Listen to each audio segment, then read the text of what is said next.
So that we can get our full money's worth.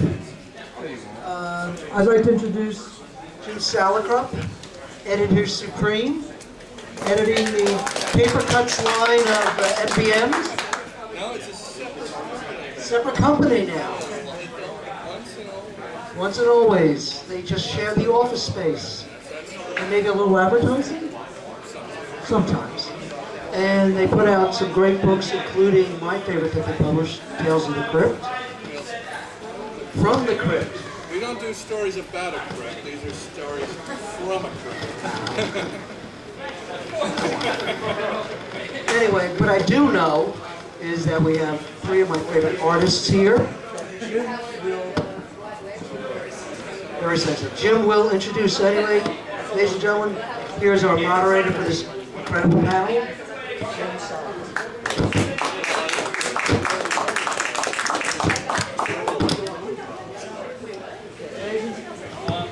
Here we go. Ladies and gentlemen. Oh, yeah! Rock and roll! Turn up that amp. It's off. They destroyed it. Yep, He broke broke it out. it. Alan broke the microphone. It's all canceled.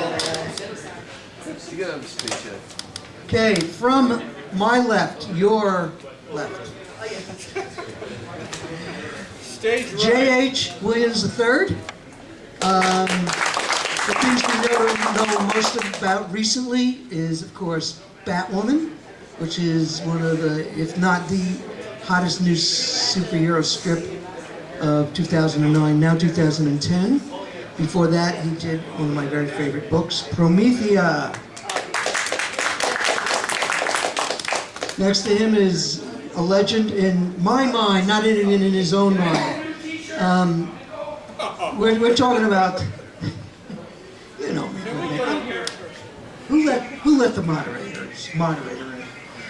Bill Sienkiewicz, who has done just about every incredible thing, including Stray Toasters,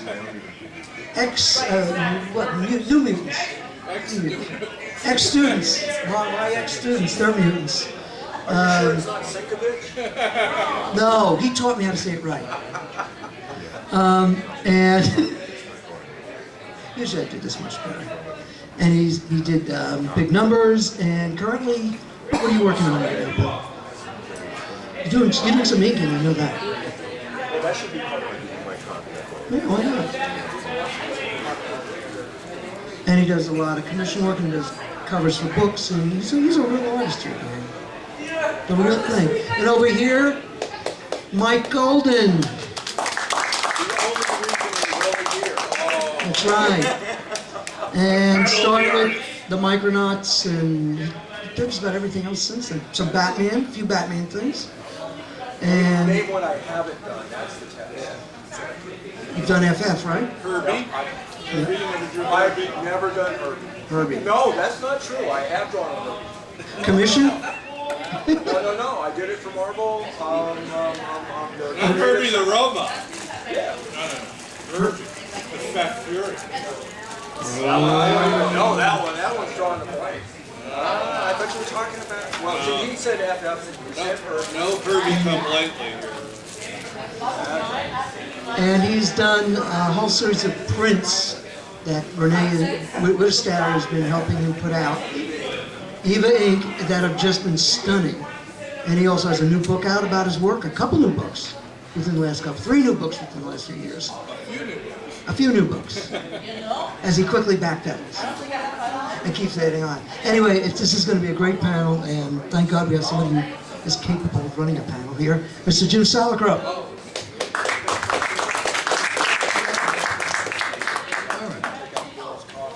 Oh, sorry. Well, we'll just start with the basics. Where are you from? How you got interested in comics, and how you started to draw. Those 3 questions alone should take a half hour each. Yeah. I'm from California, a little town called Merced, smack middle of the San Joaquin Valley. It gets very hot there. The way I got started in comics actually has a lot to do with that gentleman right there.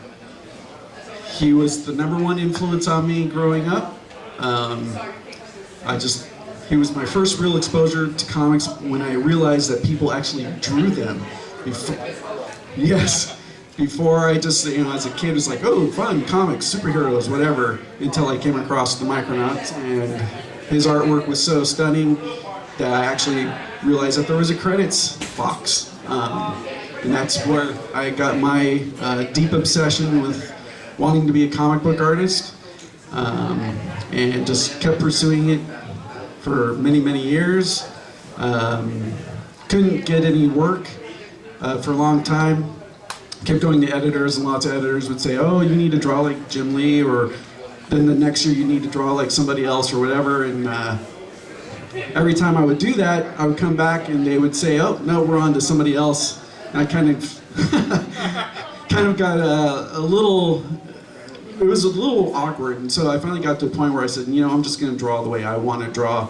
And ended up doing some independent things because of that. And that's what got some notice. I started showing my work, personal work like that, to many people. Got the fortunate chance to meet Howard Chaykin. Got a real critique from him. I met him at WonderCon many years ago, and got to meet him, and he basically was looking at the work, and I said, I want a real critique from you, and he's like, you don't want a real critique from me. And I was like, no, I do. And so he actually spent some time with me and sat there for half an hour going over the pages, very scrutinizing me. And what made that so cool is making him study the work more. He could see things in it that had potential, and asked why it wasn't working. I told him I couldn't get any work, and so he walked me over to DC Comics table and told people he'd be willing to write something if it meant getting me a job. And I started getting business cards and took 80 phone calls after that, and then finally somebody called me back, and that's how it got started.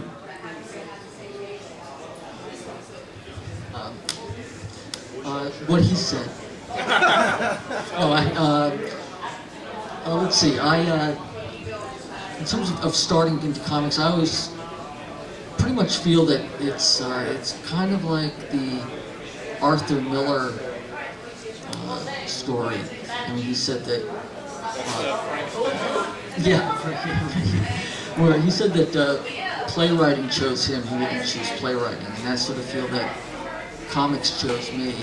I didn't choose comics. There was just something always about them that was just mesmerizing to me. I remember telling my father when I was 7 years old, I said, I'm going to do this for a living. And I don't know if that had anything to do with his increased alcohol intake or not, but it's been a really wild ride. I mean, I love the medium, I love the possibility of it, and it's always been a goal of mine ever since I first started. Because back, in the day, I've been doing this for about 6 or 7 years now. People would look at you oddly. They would basically think, if you do comic books, you pretty much also tease small animals with power tools. There was that kind of look that you would get, and yeah. There's a reason. But now it's like now you'd have your own television show. But the thing about that is that I always felt that comics were a viable, valid medium, as much of import as playwriting or novels or television. I mean, when I first started out, and they would say that, like, a movie would come out and say it would have really horrible comic book style dialogue, and I said, I am waiting for the day when a movie opens up, or based on a comic strip or something, where they said the awful movie style dialogue, and it has come to pass. It has actually come to pass that comics are much more of a valued medium. But so for somebody whose grandfather was a coal miner, my grandparents came from Poland in 1912. I think they may have passed the Titanic on the way over.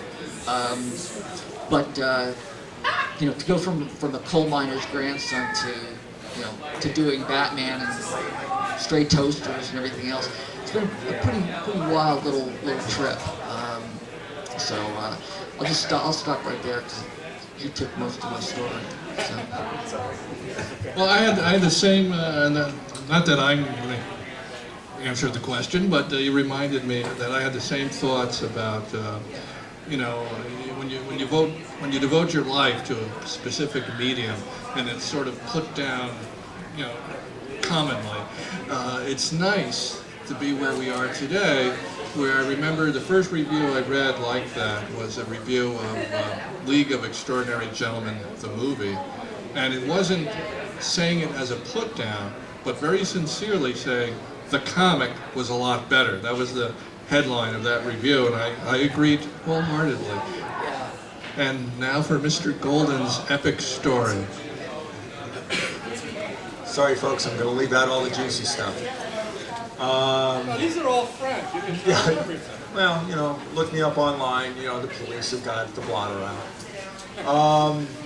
Another My- bad boy?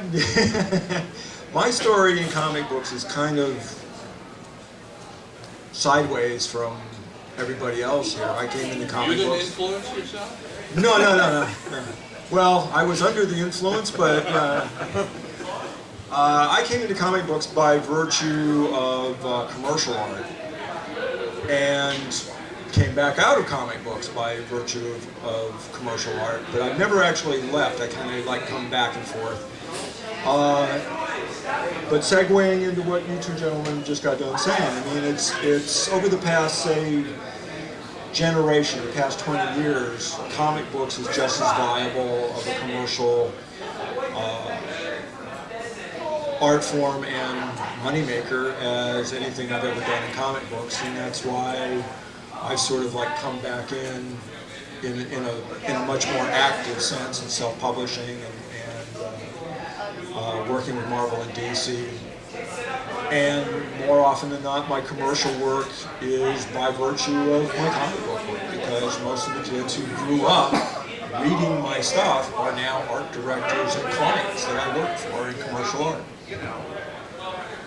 Well, you mentioned commercial art, and you sort of were talking also, Bill, was, I think, I'm assuming meant more looking at the medium more as an art form, not necessarily I mean, how do you guys look at it, your own work? Is it something you feel case by case, this is something personal, it's striving for art, or this is just a job, I'm giving them what they're paying for? Well, for me, it varies from project to project. I mean, there's projects I've been involved in that I felt personal about right away, and then there's other stuff as I'm working on it, I end up finding that it means more to me than I realized it would. It's kind of weird. It seems like most of the personal work tends to be stuff that's a little on the edge of mainstream comics, and that's the sort of stuff that you have this real passion for or feeling about right away. It's something that you really want to see happen. But then there's other projects, like my current work over at DC, which is considered, you know, pretty mainstream stuff. I pretty much took that because I knew it would be a popular gig, it'd be a good job. But in the process of working on it, it became something I cared about greatly. And I'm kind of one of those types of people that I can't invest myself fully in a project unless if I develop a care for it. And I think that's the key to comics, really, to doing good comics, is you gotta care about what you're doing. Otherwise, it shows. People can see that it translates through the page. They can feel if you care about it or not. Yeah, no, I agree with that. I think people do. You know, it's sort of like, I don't want to say that readers of comics are like children. But what I mean is, what I'm going to say is that most children are really good BS detectors. You know, they can tell if somebody is cynical or they may not have the words for it. And I think that if you love the medium of comics and present honest work, I think people will respond to it because you're connecting on an emotional level. There's the actual technical ability, and then there's the ineffable, the parts that you can't really describe, that you look at and you see it in the work and feel it in the work. But I've also done a lot of stuff outside of comics, similar to what Michael was saying. A lot of the art directors that I'm dealing with now and clients are all, a lot of them grew up with comics, or they somehow have discovered that comics are viable or valid, and especially in Hollywood, because graphic novels are supposed to be the new way to get, they're new pitch meetings for getting things read or seen in a studio, and so a lot of people are coming to people that do comic books for that, just for that reason.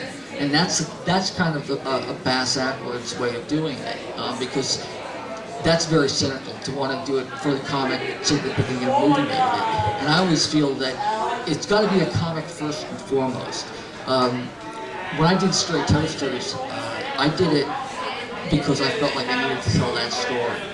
And now, the last month, I was just out in LA, and Joe Roth, who is the producer behind Tim Burton's Alice in Wonderland, has grabbed the whole Toasters, and we're actually they're looking for, top list directors right now. So it's kind of a really weird trip to go on, but at the end of the day, I mean, I love working in Hollywood, I love working in TV and music and everything else, but at the end of the day, a lot of those conversations are really, they fall under the category of blue sky, and they're actually really wonderful conversations, but if it were all to evaporate tomorrow, I mean, that's anything that comes of those kinds of things, it's like gravy, it's a plus, and it's almost a level of validation,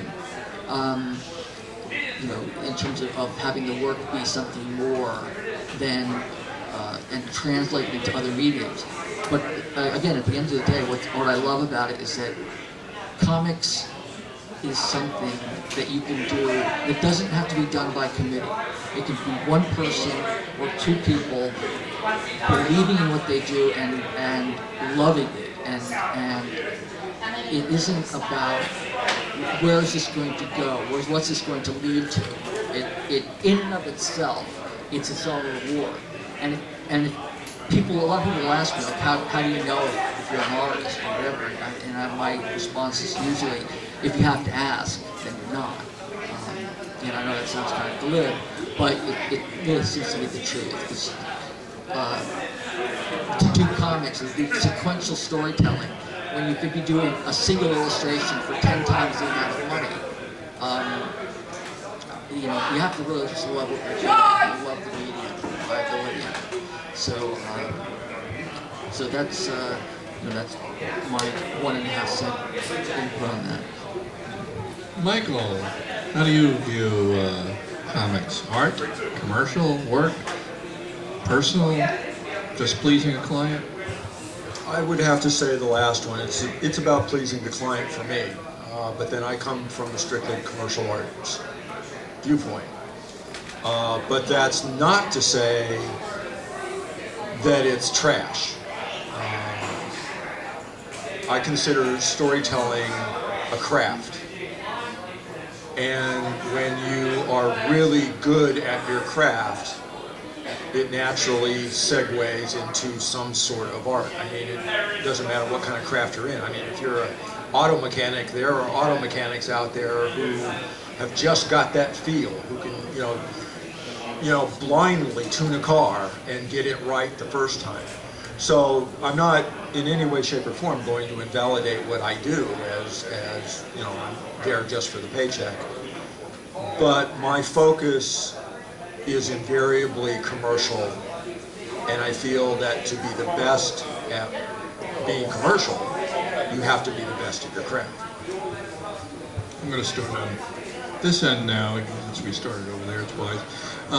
Since you've already been mentioned as an influence for Mr. Williams, I'm going to ask all of you. I mean, maybe you have another influence as well. But who influenced you?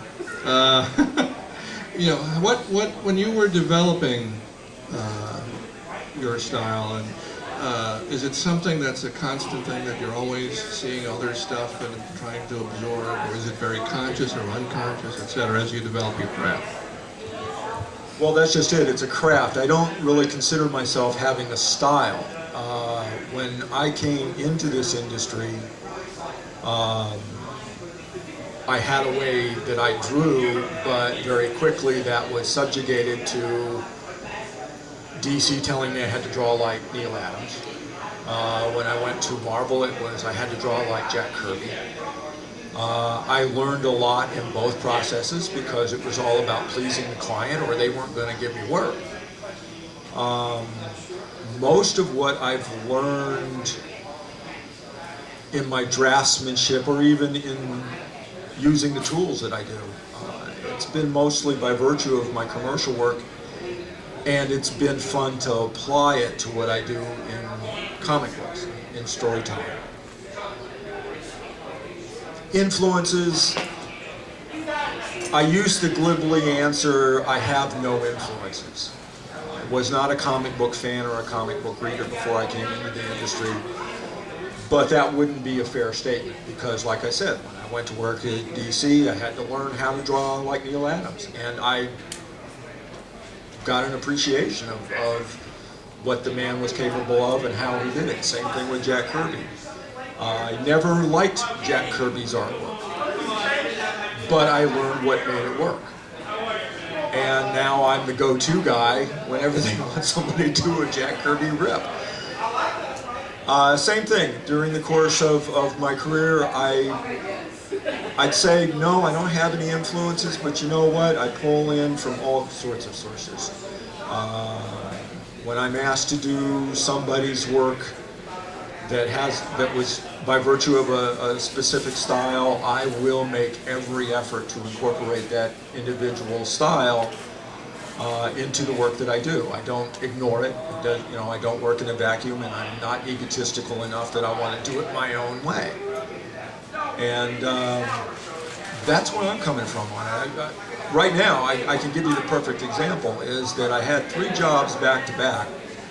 One was a sci-fi cover that was basically photo referenced, that I had to do realistically.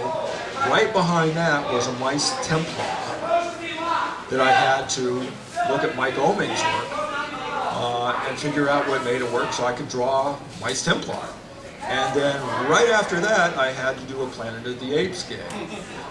And again, using photo reference, but they wanted it as a story illustration. It wasn't just drawing one of the characters. It was, you know, a group of characters actually doing something in a storytelling context. So I float from job to job, and that's my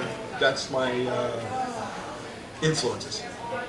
A quick follow-up. When you were doing the Nom, a lot of people seem to detect, maybe we were just imagining it, sort of a manga influence or anime influence, you know, sort of a Dragon Ball kind of look in a strange way, or maybe later on. Were you into that kind of artwork at the time at all? It certainly seemed very like your art had gone off in a different direction.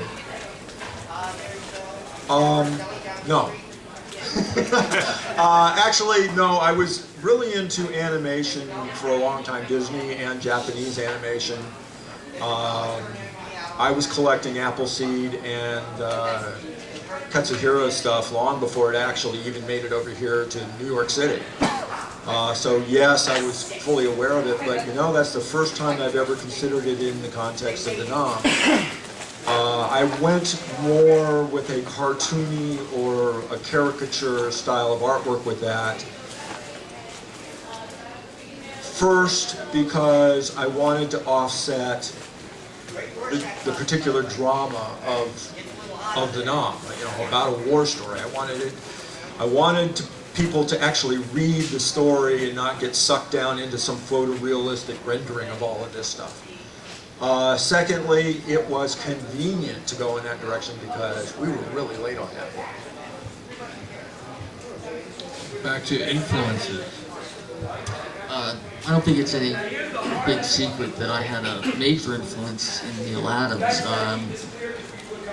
But there've been a lot of people who've influenced me over the years.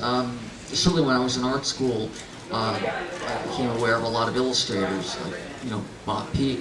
They were the six top guys: Bernie Fuchs, Mark English, Alan Coburn, Bob Heindel, Bob Peak. But at the same time, I also started really getting into art history. So I found myself very much influenced by the whole group of people like Gustav Klimt and Sheila and Kokoschka. And then I found that after that, I got really into Motherwell and a lot of abstract expressionists. You know, Richard Diedenkorn, people who really just work with, you know, color plain fields and it's interesting because I sort of felt that there's a storytelling aspect to that. I mean, I could look at a Rothko and almost see a story there. You know, there's and animation was also a big influence for me as well. But now, over time, the actual, you know, doing things out of commercial sense, like Michael was saying, where you have to please the client. There's less of an actual looking for influences. It's a little bit more inherent or ingrained now, so that there's less looking outside of myself. I've got enough of a backlog of mental things that I find that I can be influenced by, you know, a song, or by you know, just seeing, you know, reflections in a puddle or something like that. So the influences are, there's always just an artistic way, hopefully an artistic way, or an interesting way. I find a lot of destroyed environments, like areas of you know, old mines and something like out of a David Lynch Eraserhead kind of a film. I find beauty in that. So in a lot of respects, I think in doing anything to do with artwork or storytelling, yes, I believe in totally pleasing the client and pleasing myself, but the influence is not so much the main driving force. What it is what would be the best way. The story will demand of itself. It will let you know how it wants to be done, and really, and you end up being a conduit to tell the story in the best way. And I find that the real art of it is to get the hell out of the way and let the story be what it wants to be. Yeah, both of them are absolutely right on every level. I don't know much what I can add to that, other than talking about my influences and the way I approach a story.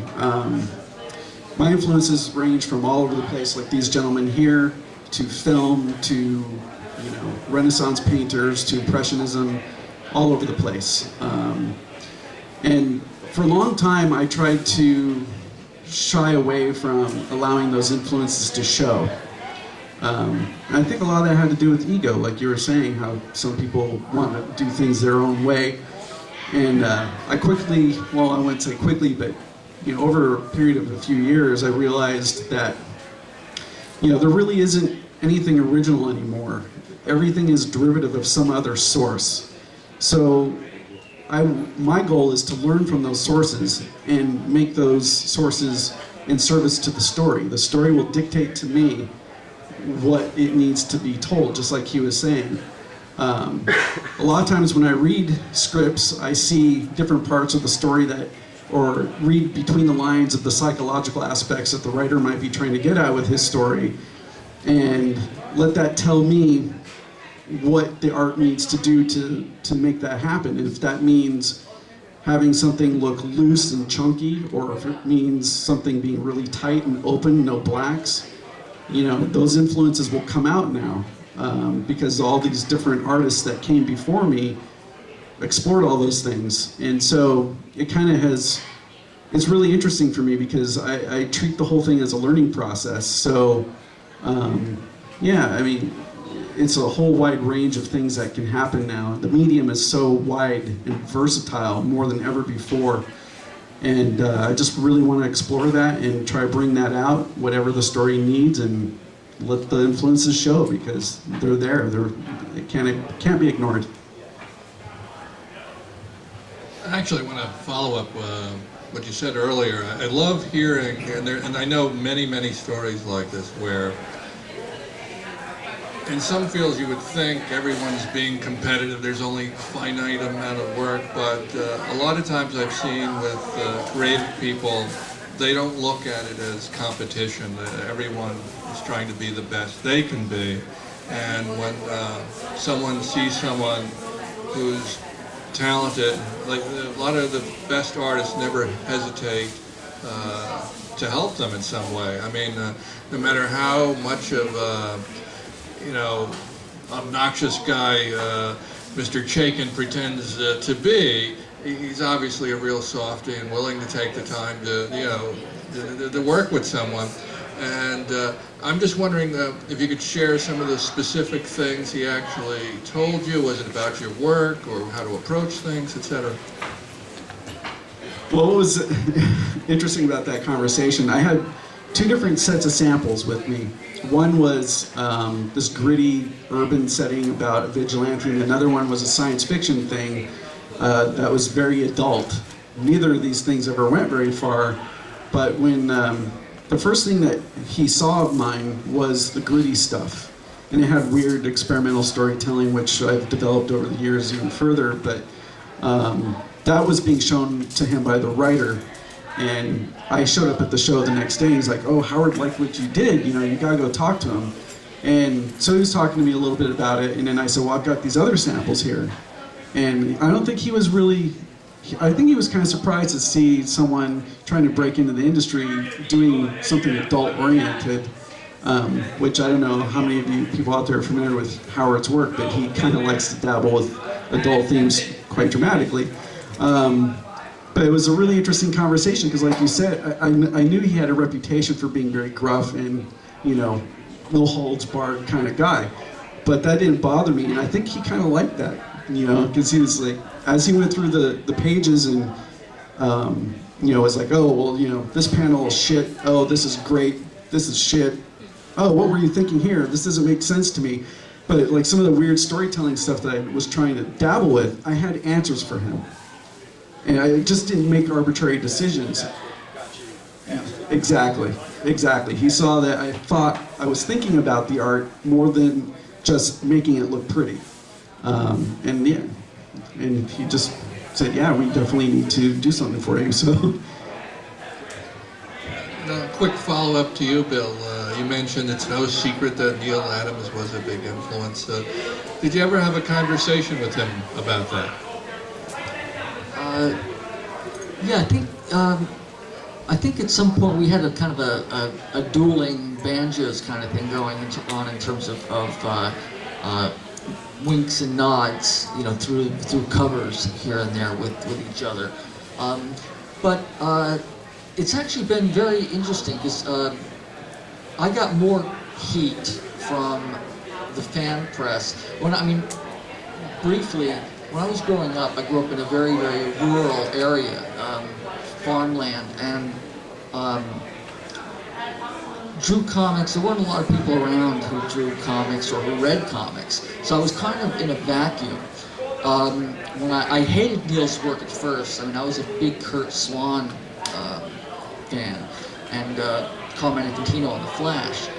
So that when Neil actually started doing covers for DC, I hated them so much, I switched to reading Marvel comics. And time went on, and I came back to Neil's stuff when he started doing some of the interiors, and I really got turned on by it again. And went into a place of complete and total, almost literally like an obsession, because I felt I wanted to draw like this guy, and the work really spoke to me. And I really didn't have any other influences, but Neil's work pretty much helped me get through my childhood. A lot of times people will say that there are, I mean, growing up and having your father shoot your sister, it's like, yeah, people think, oh, that's, but,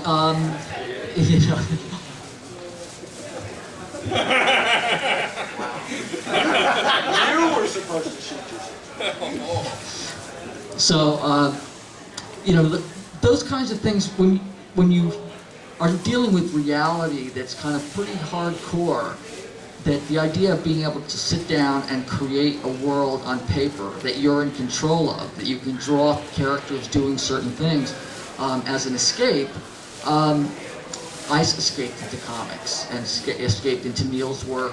And then once I started doing work in comics, after about, 5 issues or 6 issues of Moon Knight, which was the first series I did, a lot of the backlash started saying Bill Sienkiewicz seemed to learn to draw like Neil Adams, period. And even though I got a lot of people in comics, or a lot of people who influenced me while I was in art school, like from fine art world and everything else, and I did what Michael said. I mean, it's like, I realized if I'm going to do comics, I'll just give it a try. And since I associated comics with Neil, even though I did read a lot of other artists and writers' work, I realized after I got into it, I thought, as much as I loved Neil's work, I developed a new respect for a lot of other artists whose work didn't really sort of fit the world that I liked. I mean, anybody who can do it, I ended up really appreciating the work. But once I got into the field, and people were saying kind of the very dismissive things, growing up with no other influences artistically, and then hearing them say those things or reading about them, I felt completely invisible. So I decided, well, I'm going to just throw out, Neil became my whole reason to do work in comics or do work like him. He became just as powerful in the obverse. It's like it was going to be not Neil. Rather than just sort of being whatever I was going to be, it was going to be not his stuff. It was supposed to try to be like him.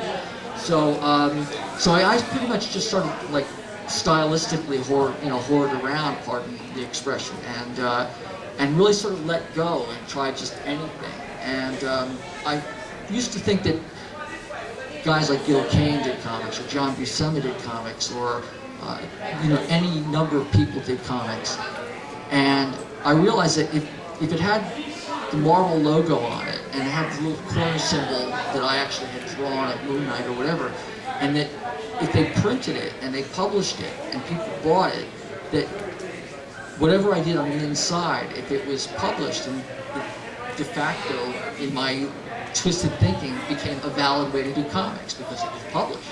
So therefore, I was in, it's like, wow, I guess I can spatter stuff and do things crazy and do whatever I want to do that's going to tell the story that I want to tell. And it became, quote, viable, at least in my own eyes. So even though a lot of people sort of said that, Neil Adams was the big influence and everything else, over the years, I realized that I couldn't have made a better choice. I mean, he's been nothing but supportive. We had a lot of things back and forth, like jokes and whatnot, but it was a really wonderful experience. So we're actually quite we've gone beyond that teacher-people thing or influence thing. It's just more like how I feel about these gentlemen. It's like colleagues, that's really the one area that I can say for certain that I feel really blessed in, is to be in an environment, in a profession where people really are fans of each other's work, and there isn't that much of a competition. It's really, I enjoy seeing what people that I admire and that I enjoy seeing what they do, because it does excite me and it makes me want to be better. And so, for all the crazy things about family and influences and everything else, I just feel really lucky am very, very, like I said, very blessed. And I'm not a, you know, a religious person. I may feel levels of spiritualism, whatever, but I do feel like, well, I must have done something right to be around so many really wonderfully talented, amazing people. We told him to say that. That was a great answer. I think the one thing that you were guilty of, Bill, was just you know, not having influences that comic fans were unaware of. Unlike everyone else who came before you, whose influences were in comic strips, advertising, etc., you actually had someone that comic book fans, oh, Neil Adams, we know him. Whereas they couldn't tell you who John Buscema's or John Romita's influences, which were, you know, as they were as blatant as yours, and it was also almost a rite of passage for many comic book artists breaking in, where particularly if it's what Michael was saying, if editors were saying, which I don't believe I ever told anyone this, but I always wanted artists to draw like themselves, but the idea of that, if the client was saying, draw like this artist or draw like that, well, what are you supposed to do? We have to wrap up in a little bit, so I think okay, we have a few minutes. I was going to ask a quick question, and then maybe we have time for a question or two from the audience. Basically, if you could, without going into too much detail, if you could name probably the work you're most proud of, and a project that you feel, oh, I wish I had another shot at it, that didn't quite work the way I wanted, or a project I wish I never got involved with.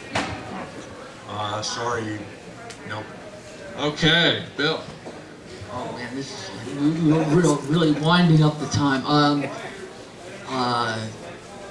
I'm proud of a lot of different jobs for different reasons, and I probably would redo them now in different ways. I mean, and you know what? I'm gonna stop right there. Basically, what Mike said. I'm not gonna even go there because it's loaded. It's just loaded. Yeah. Well, the first half was, which project are you most proud of? Well, I'm proud of different things. I'm proud of Electro Assassin, you know, for certain reasons. I'm proud of Straightocious because it's mine. I'm proud of Moby Dick because I really enjoyed, I just felt like everything is, there are certain things that you remember about, like, that are painful, that absolutely were, it's like, just, every page is torture. And then there are some jobs that just seem to be, like, effortless, and just, like, they just flow.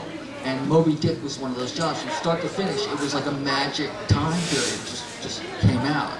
And other jobs, like Big Numbers, there were a whole slew of reasons why that didn't happen. And I still think on a daily basis about, you know, it does rankle me that it's not going to finish. I tend to want to feel, you know, like I've got things out of the way and finish it and move on. And the fact that it's just left in the incomplete form does bother me, but you know, maybe that's, I mean, the tale of Big Numbers is about chaos. So I mean, it's almost like the story behind it is the story itself. Yeah, there's really nothing I can add to what these guys said other than that every project has its merits to some degree and every project has its flaws to some degree. What those are all known by us personally. And we have our own tribulations with each and every one. I mean, that's pretty much it. I was going to ask the artist on my right what it's like working with Alan Moore, and the one on my left what it's like not working with Alan Moore. But instead, if anyone has a question, now is the time. We might be able to squeeze it in. That man. I was always incredibly impressed by Mr. Golden's ability to make comic art seamless, cinematic. That's one of the things that really I found amazing in the Nam. And now, do you think, I think that you've had much more of an effect on Hollywood's, on young directors than most people get credit for. Do you think that now directors are looking to comic books and looking to stuff like Bollywood's 22 panels an artist should always know. I think any director should look at that stuff. How do you feel about that? I don't know that they're actively looking at it as much as, like we said right at the beginning, a lot of these guys grew up with comic books, and invariably, as storytellers, they're just pulling this stuff from their memories, from their enjoyment, and it just is part of the work that they do. Well, I have to say the time we have here is just barely scratches the surface. These are three of the most incredibly talented artists in comics today. It's an honor to have you all here. I thank you all. I thank you all for coming. And we have to go. Oh, Bill.